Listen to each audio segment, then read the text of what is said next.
Hi everyone, my name is Michael Barone and welcome to my course, Building Alteryx Apps and Macros. I'm a data scientist and I'm also one of approximately 30 worldwide Alteryx ACEs. The ACE title is a designation that Alteryx only gives to the most influential and supportive experts of the Alteryx software. In this course, you'll learn how to take your Alteryx workflows to the next level with apps and macros. Apps and macros can make your life easier for workflows and tool combinations that are repeatedly run on a regular basis. They also both allow for end-user interaction, so your workflow or tool combination processes can be written generally and then dynamically updated based on each individual user's needs for their processes.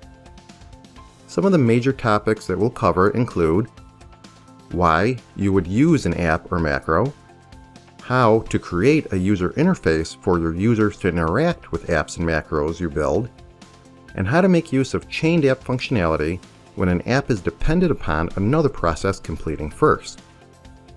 By the end of this course, you'll be able to create apps and macros that allow for the dynamic updating of workflows without having to recreate the wheel for processes that are performed often. Before beginning this course, you should be familiar with the basic workings of Alteryx Designer, including how to build workflows and data processes.